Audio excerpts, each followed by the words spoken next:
A man is whipped in the village square for not paying his lord's taxes. A mother is burying a child who didn't survive the winter. And someone nearby is boiling grass for dinner because the grain ran out weeks ago. This isn't a disaster. This is your life. For most of the Middle Ages, you're a peasant. You work the land from sunrise to darkness, and most of what you grow is taken away anyway. And your day is about to begin. Very early, very hungry, and very, very badly. It's still dark. You're sleeping on a sack of straw that hasn't been changed in months. Something crawls across your arm. Probably fleas, probably lice. Either way, they live here now. You sit up slowly because your back already hurts. Yesterday, you spent nearly 12 hours bending over a wooden plow behind an ox that smells worse than the ditch outside your house. Breakfast is waiting. A small piece of black rye bread, maybe some thin ale. Meat is a feast for days, which happens a few times a year, if things go well.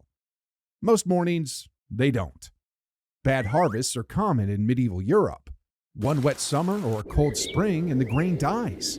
When that happens, people start eating whatever they find. Weeds, tree bark, grass. Some villages mixed sawdust into bread just to make it last longer. And the worst part? You still have to give a big portion of your harvest to the local lord as rent and tax. So even when food exists, you might not get to keep it, which means every morning begins with the same quiet question. Will there be enough food to survive the winter? But hunger is only the beginning of your problems, because now you have to go outside and start working. The sun isn't up yet, but you're already walking to the fields, because if you're a medieval peasant, daylight means work. A lot of it. Your tools are simple. A wooden plow, a rough iron blade, maybe an ox if your family is lucky. Most of the time, you're digging, planting, and cutting crops by hand, hour after hour. The fields are wet, heavy, and full of rocks. Your hands blister, your back bends. By midday, your clothes are soaked with sweat and mud. And you keep going. 10 to 14 hours a day during planting and harvest seasons. If the crop fails, the entire village could starve. So everyone works. Children work. Old people work. Anyone who can stand is expected to help. But the real insult comes later. When the harvest finally comes in, much of it doesn't belong to you. You owe grain to the Lord who owns the land, more grain to the church as a tithe, sometimes extra taxes for wars you'll never see. After all that, what's left has to feed your entire family. So after months of breaking your body in the fields, the reward is simple. You still might go to bed hungry, and unfortunately, the day is far from over. After a full day in the fields, you finally go home. Home is a small wooden hut with a dirt floor and a roof made of straw. When it rains, the roof leaks. When it's cold, the wind slides through the cracks in the walls. And you're not alone in there. Fleas live in the straw bed, lice live in your hair, rats live in the corners. Chickens sometimes sleep inside the house because it's warmer. Hygiene isn't exactly a priority in the Middle Ages. Most peasants bathe only a few times a year. Waste is thrown into the street or dumped nearby. The smell alone would make a modern person pass out. But the real danger is disease. In cramped medieval villages, infections spread quickly. Dysentery, typhus, tuberculosis, and countless fevers move from house to house like bad weather.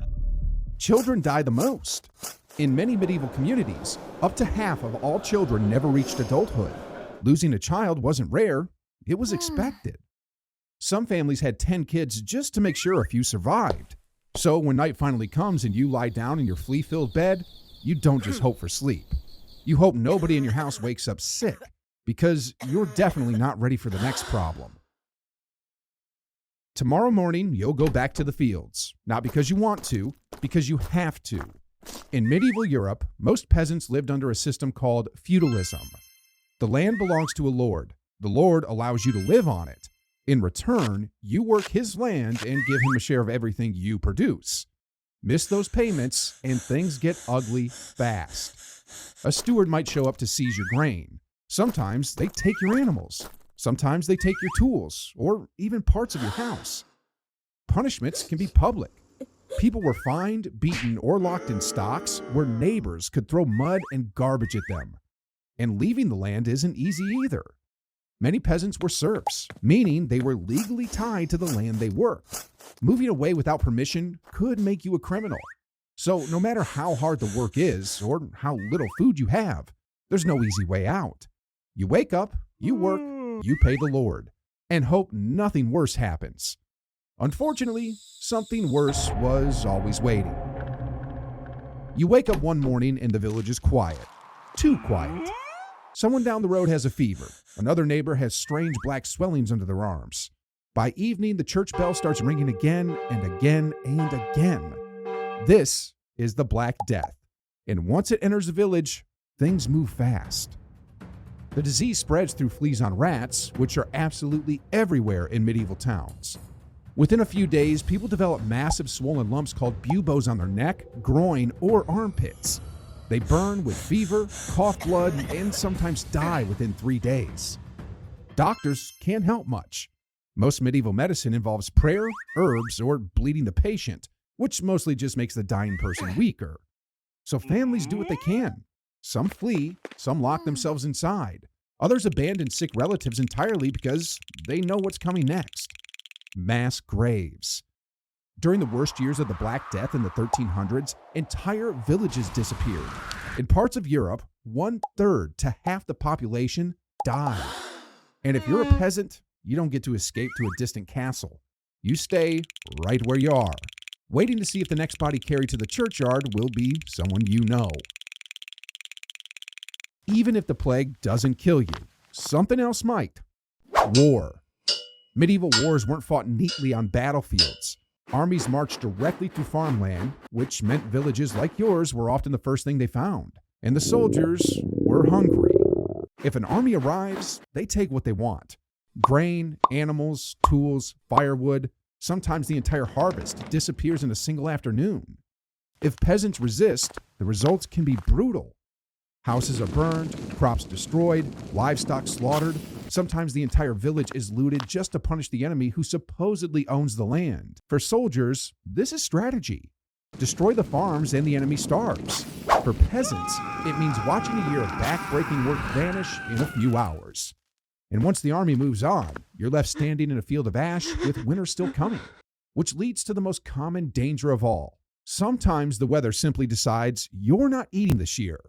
One cold spring, one summer of endless rain, or one swarm of insects can wipe out the crops your entire village depends on. When that happens, things get ugly very quickly. First, the grain runs out. Then people start stretching what little food they have. Bread gets thinner, soups get weaker. Soon, you're boiling whatever grows nearby. Grass, nettles, tree bark. Historical records from medieval famines describe people mixing ground acorns, roots, and even straw into flour just to make something that looked like bread. And when that runs out too, people begin eating animals they normally wouldn't touch. Dogs, cats, sometimes rats. During the Great Famine of 1315 to 1317, years of relentless rain destroyed crops across northern Europe. Grain prices skyrocketed, and millions of peasants slowly starved. Some reports from the time describe people collapsing in roads and fields because their bodies simply ran out of energy. And winter was still months away. But even famine wasn't the only thing waiting at the end of your life as a peasant, because eventually everyone ended up in the same place. If you somehow survived the hunger, the disease, the taxes, and the wars, there's one final reality of medieval life. You probably won't live very long. Average life expectancy in the Middle Ages was roughly 30 to 35 years. That number is dragged down heavily by child deaths, but even adults rarely reached what we'd consider old age today. Infections were everywhere. A small cut from farm work could turn septic. A fever could kill you within days. Childbirth alone was one of the most dangerous events in a woman's life. And when death came, it came quickly. Funerals were simple. A priest, a few prayers, and a grave dug near the church. The next day, the village kept working. Fields still needed plowing, crops still needed planting. Life moved on because it had to.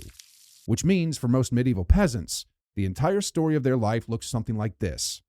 Born poor, worked constantly, buried early. And tomorrow morning, the bell rings again. One day you get into an argument with a neighbor. Maybe it's about a cow wandering into the wrong field. Maybe someone accuses you of stealing grain. Either way, the village court called. And this is where things get interesting. Because medieval justice is not exactly what we'd call fair. If there's no clear proof, the court might decide the truth using something called an ordeal, which basically means letting God decide. One common method is the ordeal by hot iron. You carry a red-hot piece of metal across the church floor while everyone watches. Then your hand is wrapped in a cloth and checked a few days later. If the wounds heal cleanly, congratulations, God says you're innocent. If it's infected or blistered, well, clearly God disagrees. Other ordeals involve plunging your arm into boiling water or being tied up and thrown into a river. If you floated, you were guilty. If you sank, you were innocent. Which sounds fair until you realize innocent people tended to drown.